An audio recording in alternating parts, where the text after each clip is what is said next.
Tersangka Nasir merupakan supir bus maut yang newas ke Rian, 23 tahun, jeru kecelakaan di SPBU Indralayo pada 5 Mei 2023, minta maaf ke wong tua korban.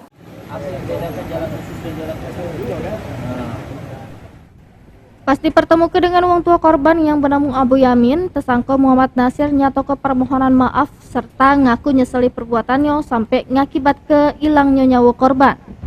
Permohonan maaf diucap ke tersangka sambil nyalimi abah korban.